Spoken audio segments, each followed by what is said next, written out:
Vous écoutez Le Divan Mauve, le podcast. Mon nom est Mélanie Dayavati-Fauché.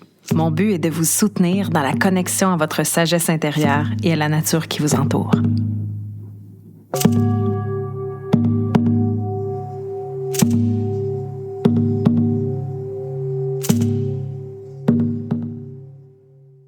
Namasté tout le monde. Faites-vous partie des gens qui aimeraient se débarrasser de leur ego?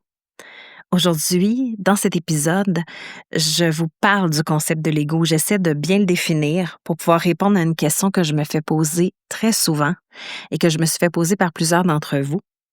Quoi faire de son ego? Bonne écoute!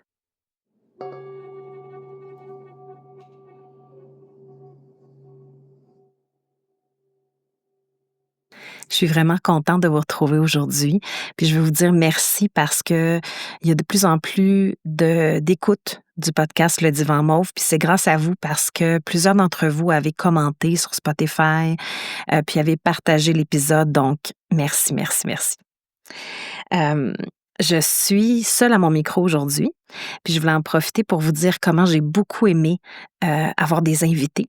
Puis mon premier invité qui était mon mari, vous vous souvenez, dans l'épisode 8, eh bien c'était, j'avais décidé de faire ça, un épisode en couple pour parler là, des défis dans les relations.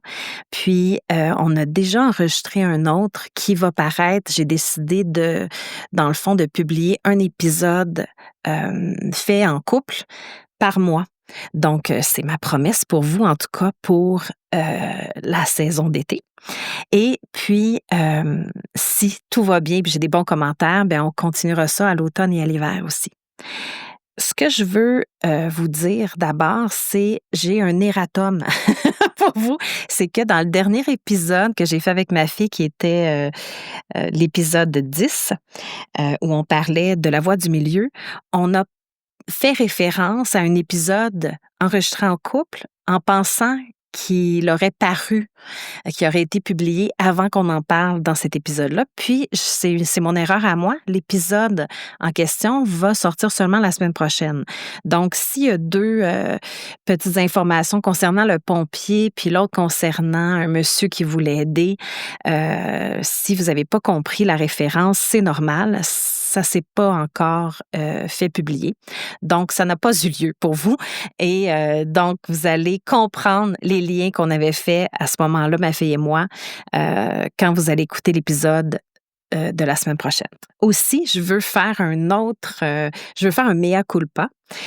Puis c'est vraiment intéressant parce que le mea culpa que je veux faire peut faire référence aussi au concept de la vérité dont on avait parlé, Dana et moi. Tu sais, on disait qu'il y a personne qui est sûr d'avoir la vérité totale et complète. Il y a des anecdotes dont on vous a parlé, que j'avais notées, que c'était sûr qu'on en parlerait. Mais l'anecdote dont je vous ai parlé sur ma belle-sœur, de changement de point de vue, d'attention, avec son fils qui était juste dans l'épisode avant, je l'avais pas noté. Donc, ça m'est venu spontanément, puis j'ai complètement mêlé deux histoires ensemble. Donc, j'ai pas raconté la vraie histoire. Donc, je veux faire un erratum puis vous dire que l'histoire que je vous ai racontée avec ma belle-sœur, ça s'est produit, mais c'est pas comme ça que ça s'est produit. On en avait parlé il y a quelques mois, elle et moi, puis moi, j'enseignais ça dans mes cours de yoga prénatal. Tu sais que changer d'attention, ça peut nous aider. Puis c'est elle qui m'a conté l'anecdote de son fils, puis du fait qu'elle avait utilisé physiquement le fait de changer d'attention, le fait de changer de position pour s'aider à voir dehors, regarder la beauté, au lieu de se concentrer sur son enfant qui sautait à la folie derrière elle pendant qu'elle voulait prendre son café. Donc, c'est elle qui a amené l'idée de le faire physiquement comme ça, puis qui me l'a rapporté. Puis, c'est ça, dans l'épisode, mais j'ai mélangé deux histoires, puis c'était pas donc la vérité que j'ai racontée. Fait que voilà, comme quoi, hein, notre mémoire, puis aussi sur le fait, tu sais, quand on enregistre, je fais ça maintenant, j'enregistre sans couper. Donc ça va peut-être arriver qu'il va y avoir des petites erreurs, puis je vais les corriger, j'ai déjà corrigé dans les notes de podcast. Donc, je voulais aussi vous dire que, je mets vraiment les chapitres physiquement écrits sous le podcast. Peu importe si vous l'écoutez, sur Apple Podcast ou Spotify. Donc, vous pouvez aller voir visuellement. Je sais que la plupart du temps, les gens ne vont pas voir les notes, mais si vous avez des questions ou si j'ai parlé d'un livre, je vais le mettre en référence. Donc, ça peut peut-être vous aider à, si vous voulez réécouter juste un bout, de vous fier au chapitre que j'ai indiqué. Donc, ayant rétabli ces 2 faits-là, puis vous ayant parlé de, que je mets vraiment des notes, puis que vous pouvez aller vous y référer si vous voulez réécouter un petit bout de l'épisode, ben je saute, enfin dans mon sujet de l'ego. Pour parler de l'ego, j'ai décidé d'abord de repartir de la base, c'est-à-dire sortir mes dictionnaires Robert et Larousse pour, trouver la définition de base là, connue publiquement de l'ego. Dans le fond, mon petit résumé de ça, ça donne au niveau philosophique, on voit l'ego comme étant le sujet pensant. Ça peut être aussi, perçu comme la perception qu'on a de nous-mêmes. C'est très intéressant cette définition. Puis en psychanalyse, hem, c'est perçu l'ego comme étant, le synonyme du moi ou du soi. Puis dans les, synonymes que j'ai trouvés aussi dans différents dictionnaires, l'ego peut être remplacé par amour de soi, orgueil ou personnalité. Personnalité, je trouve ça super intéressant. Si vous écoutez les nouvelles, hein, ces temps-ci, vous allez vous apercevoir qu'un des dirigeants, qui semble avoir un ego démesuré, on on nomme pas l'ego. On dit: ça va être difficile à gérer, sa personnalité». Je trouve ça super intéressant. Il est pas le seul, on a quelques dirigeants sur la planète en ce moment qui semblent avoir l'ego démesuré. Hem, bon, c'est ça, mais c'est pas le sujet de mon épisode aujourd'hui. C'est vraiment d'essayer de déterminer qu'est-ce que l'ego, puis qu'est-ce qu'on fait avec. Là, on vient juste de voir les définitions de l'ego selon les dictionnaires. Mais pour moi, je perçois vraiment l'ego comme étant, une construction vraiment du mental. Comme la construction de notre personnalité, elle s'est fait comment? Elle s'est fait par toutes les, aventures qu'on a vécues. Je reviens là aux 4 accords Toltec, si ça vous tente. Si vous avez écouté l'épisode, tu sais, les 4 accords parlent justement du fait que c'est comme si on avait passé des accords avec notre, le monde qui nous entoure, puis avec les gens qui nous ont donné de l'information. C'est-à-dire, on a accepté certains concepts, on a accepté, si on s'est fait dire, mettons, qu'on était intelligent, ben, on va intégrer ça dans notre personnalité. On pense qu'on est intelligent. Toutes les choses qu'on s'est fait dire, toutes les choses qu'on a observées autour de nous, ça a forgé notre personnalité. Puis, ce serait ça pour moi le concept de l'ego. Donc, parfois, l'ego, il est pas assez fort, fait que les gens vont se sentir, vont manquer d'estime d'eux-mêmes. Puis, des fois, l'ego est démesuré, puis ben, ça peut faire des catastrophes, là. Donc, je vais essayer de vous expliquer l'ego de mon point de vue de yoginé. Hem, L'ego, en fait, dans le système énergétique du corps, qui est vu selon, le yoga, qu'on appelle les, 7 chakras principaux, il y a vraiment un chakra, pour ceux qui savent pas c'est quoi un chakra, je vais juste le dire rapidement. J'ai vraiment envie de faire le lien avec ça parce que c'est tellement vibrant d'inspiration. Hem C'est que ce serait des roues énergétiques, des centres, donc chakra veut dire roue tout simplement. Puis, mais qui seraient vraiment ancrés dans le corps physique. Puis elles sont situées ces roues sont situées, comme par hasard, selon des centres, des glandes endocriniennes. Donc, le chakra qui correspond à l'ego, à la personnalité, c'est le troisième chakra en partant du bas, puis qui s'appelle Manipura chakra. C'est le chakra solaire. Nous, en yoga, on dit qu'il est situé au niveau du plexus solaire. La couleur qui est reliée à ce chakra, c'est le jaune ou le jaune doré. Puis, si vous voulez une image aussi qui va avec, souvent on le représente comme étant un triangle, la pointe vers le bas, qui tourne sur lui-même à l'intérieur d'une roue. Si je me réfère à ce que veut dire ce chakra-là, il se réfère au synonyme suivant, à tous les aspects de notre personnalité qui correspondent à ce que je vais vous dire.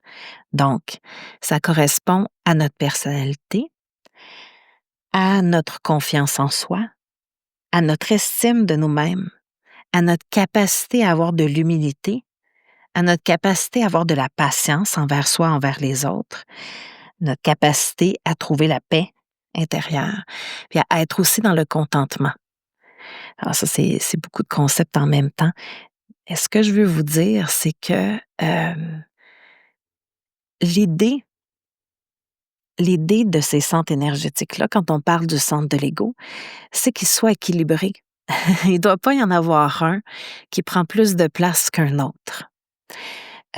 Puis, particulièrement, le chakra de l'ego, je vois vraiment dans nos cultures, dans nos sociétés, qui prend vraiment trop de place. C'est comme si la partie qui fait la construction de notre personnalité prenait toute la place, puis que on avait de la difficulté à concevoir c'est qui est aux commandes. Je vous explique mon point de vue, OK? Le point de vue que je vais vous expliquer me vient, c'est pas moi qui l'ai inventé, là, euh, pour définir l'ego puis le voir comme quelque chose qu'on peut, euh, avec lequel on peut travailler.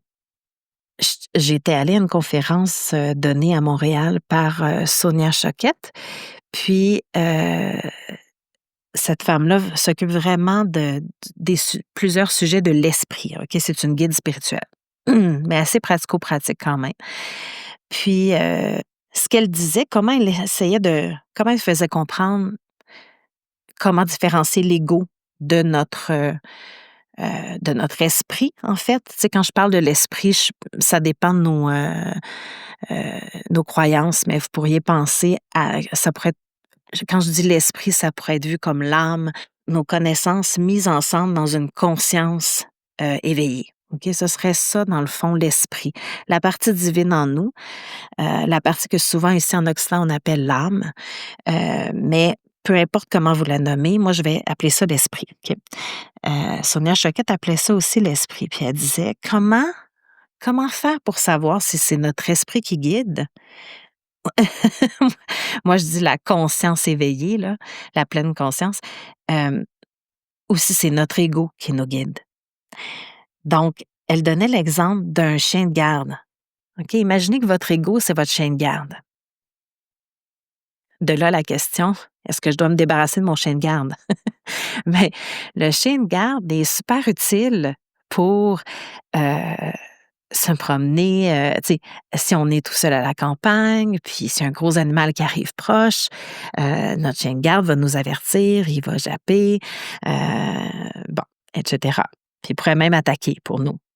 Mais est-ce que je laisserais mon chien de garde prendre les décisions importantes dans ma vie?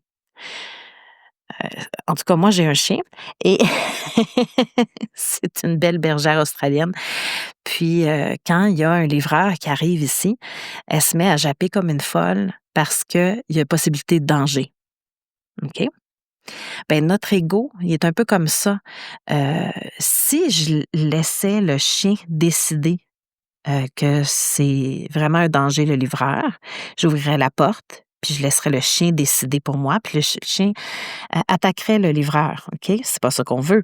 Dans cette circonstance-là, je voudrais avoir mon paquet que j'ai commandé. Donc, je dois dire à mon chien de se calmer.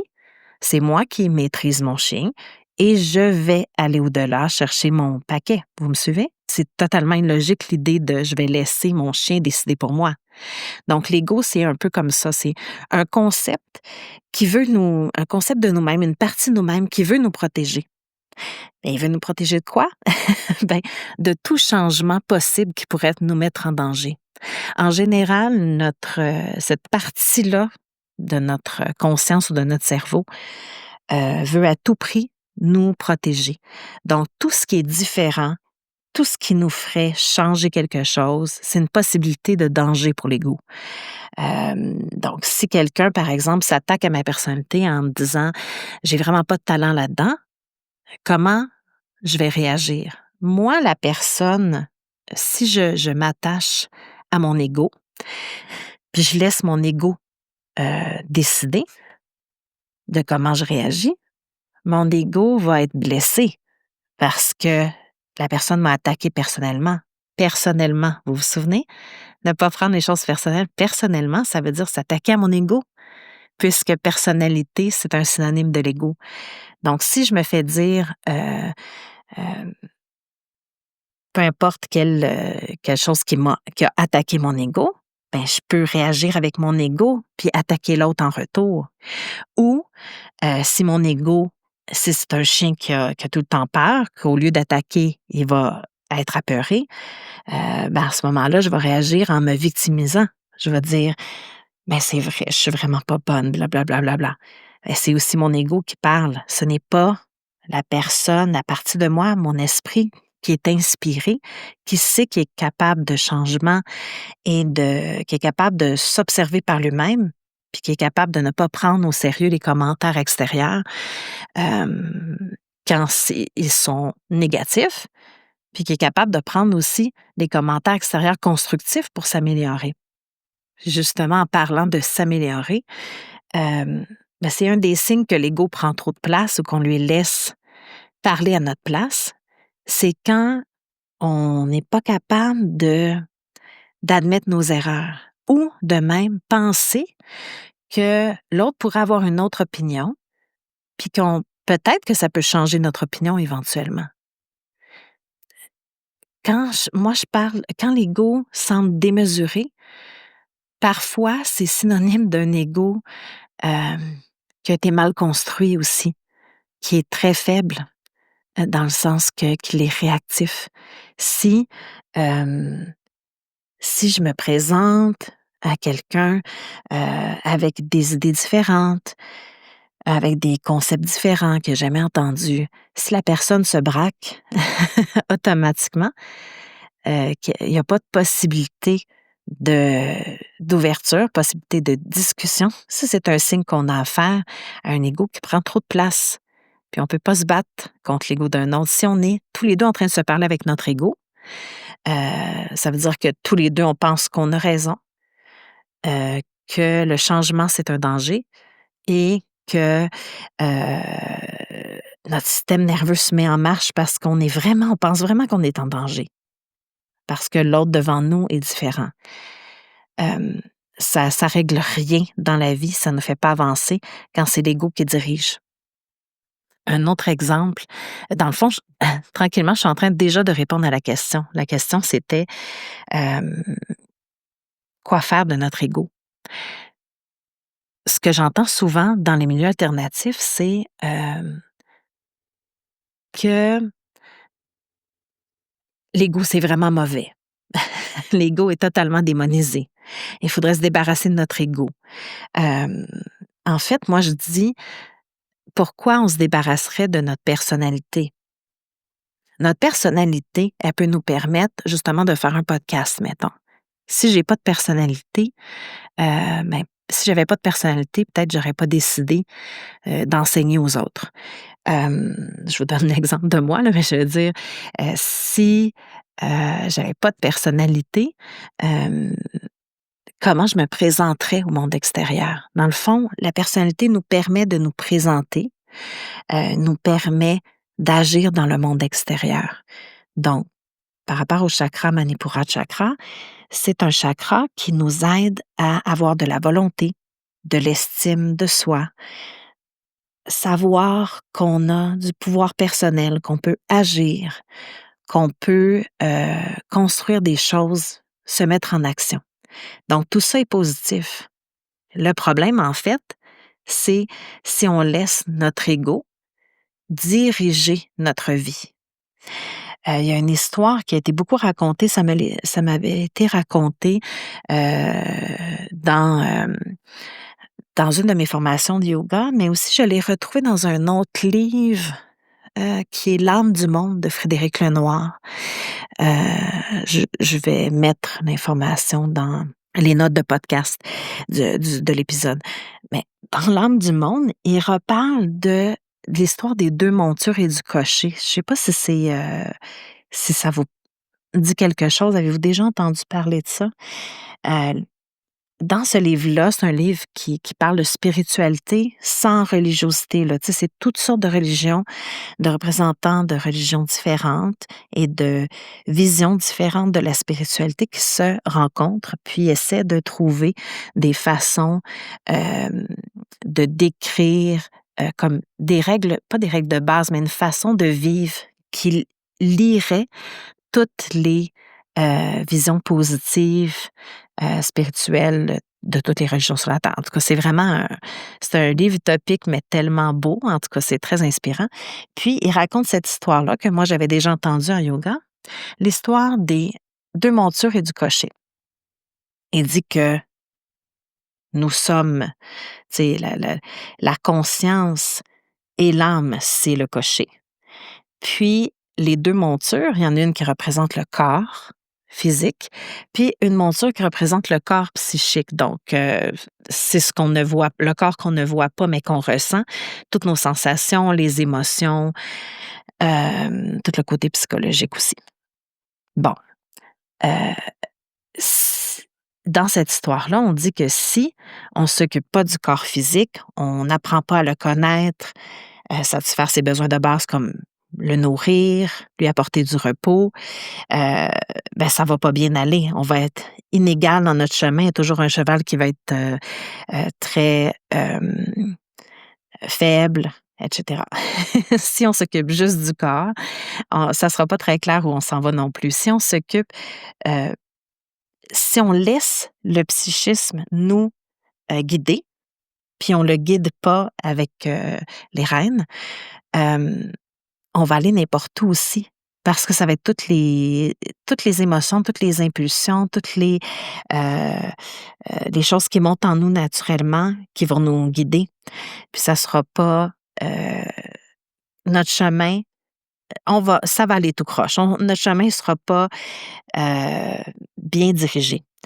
Donc, l'histoire dit que, dans le fond, le cocher, c'est lui qui doit diriger. Puis le cocher étant notre esprit qui serait combiné, selon cette histoire-là, qui essaie d'expliquer, dans le fond, de quoi on est constitué les humains. Ben, le cocher serait constitué de notre volonté, notre esprit, notre âme, ce qui explique que ce serait une combinaison entre nos connaissances et notre conscience. Et la conscience est représentée ici par le cœur. Donc, qu'est-ce qui est bon? Tu sais, nos valeurs, en fait. Donc, quand même, le cocher constitue de plusieurs affaires. Mais moi, j'ai l'impression qu'il manque une quatrième affaire, c'est que on dirait que parfois le cocher, il est pas seul, il est assis avec son chien de garde. Ça, c'est pas dans l'histoire réelle. Puis des fois, il oublie d'être présent, OK? Puis il décide de passer les rênes à son chien de garde. Ça peut juste donner des catastrophes. On a plusieurs exemples de ça. Des gens qui confondent leur, leur capacité à être conscients dans leurs actions parce qu'ils laissent les rênes à leur chien de garde. On le voit tellement, on voit plusieurs dirigeants en ce moment sur la planète avec un ego démesuré.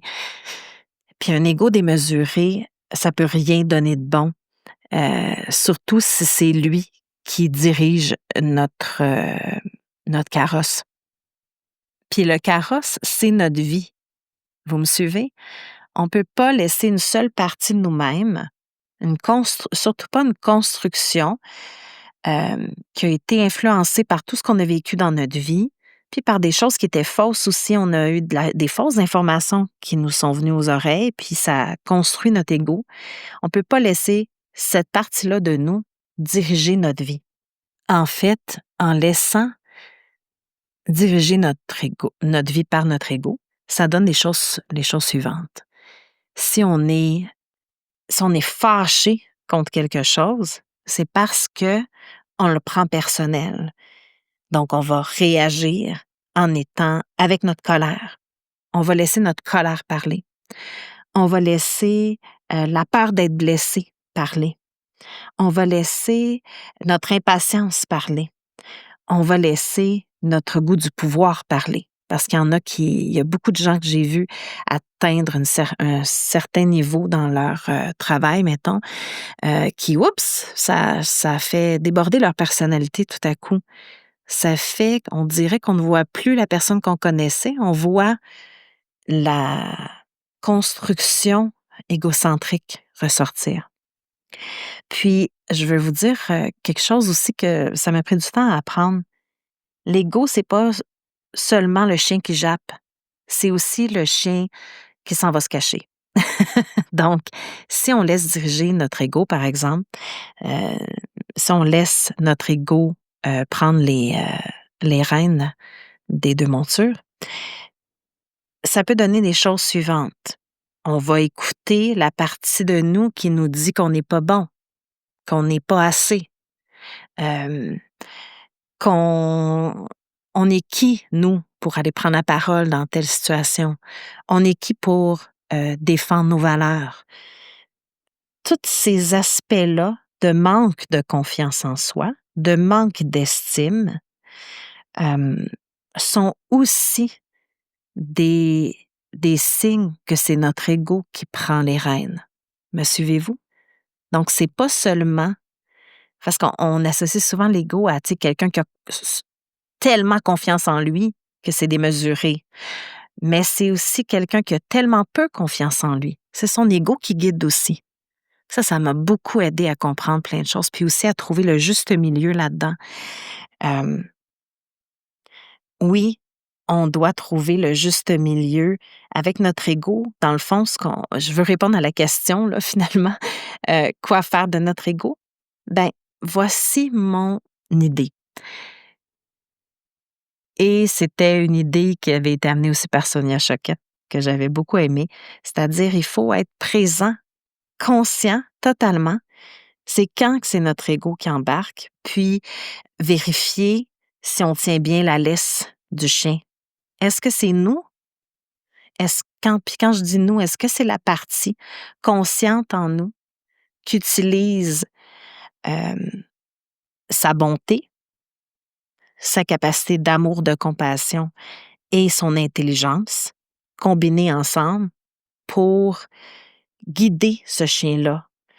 Souvent, je vais entendre, ça serait bien qu'on maîtrise notre ego. Mais en fait, il faut le dresser, notre ego. L'ego, ça ressemble à un chien qui n'a pas été éduqué, vraiment. Parce qu'on ne s'est jamais fait enseigner, je sais pas pour vous, mais moi, je me suis pas fait enseigner de gérer mon ego quand j'étais petite. Donc, je me suis fait enseigner qu'il fallait que je vérifie que j'ai bien la laisse entre mes mains, puis que c'est mon esprit qui guide ma vie et non pas toute la construction de mon ego qui est mon chien de garde, là, qui va avoir souvent des réactions démesurées d'un côté ou de l'autre, soit en excès de confiance, soit en excès d'humilité. Vous comprenez? L'humilité, c'est la bonne chose. La patience, c'est la bonne chose. La paix intérieure, le contentement, c'est la bonne chose. L'estime de soi, c'est la bonne chose. Mais c'est toujours dans un juste milieu.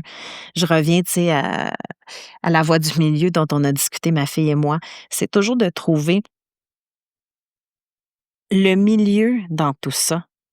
comment je peux me tempérer, comment je peux tempérer mon chien de garde. Ça se peut que mon ego réagisse mal à une situation parce que je prends personnel la situation. Donc, si je le prends personnel, je le prends avec mon ego. Donc, il faut revenir, faut juste en être conscient, puis veiller.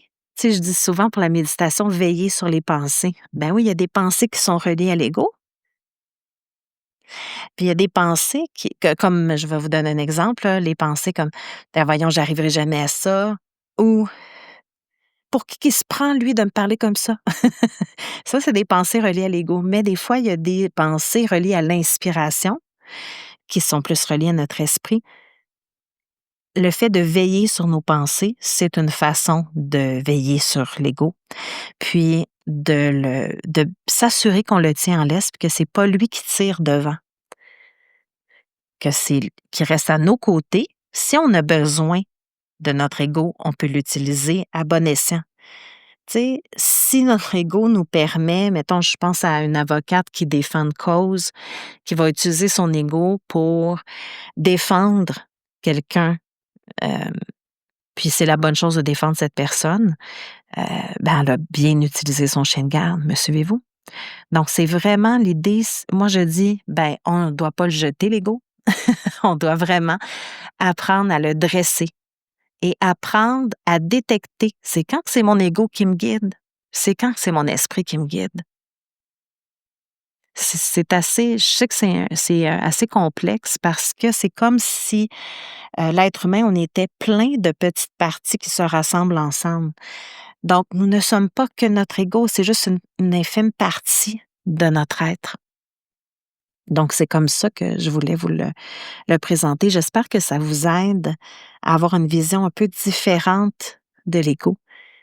Puis, que vous voyez que ça sert à rien de démoniser l'ego. Il s'agit de le dresser, de le guider fermement avec notre esprit, puis en toute conscience. Puis, c'est normal que notre conscience évolue. Si on laisse l'ego bien sage à côté de nous, ça va nous permettre de pas d'arrêter d'être apeurés euh, par une idée différente de la nôtre, par une vision différente de la nôtre. Euh, Arrêter de se présenter d'égo à égo. J'ai eu la chance, moi, en travaillant avec des gens qui viennent me voir pour avoir de l'aide, que ce soit physiquement ou psychologiquement, ben, j'ai eu la chance de rencontrer l'esprit des gens. Tu sais, quand quelqu'un t'a jamais rencontré, puis vient te voir, puis il s'ouvre à toi, ben, tu as accès à vraiment son esprit.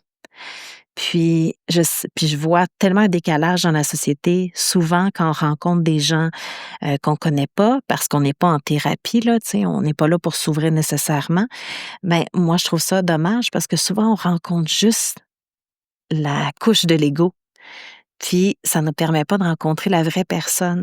Moi, je me fais vraiment un honneur, si les circonstances le permettent, de me présenter sans masque.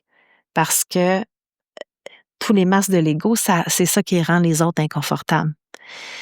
Je sais que c'est quelque chose à pratiquer, c'est quelque chose de pas facile à faire parce qu'on a tellement été habitués à se présenter juste avec notre ego que c'est tout un apprentissage. J'espère que ça vous aide, cette petite réflexion que j'ai eue avec vous euh, sur l'ego.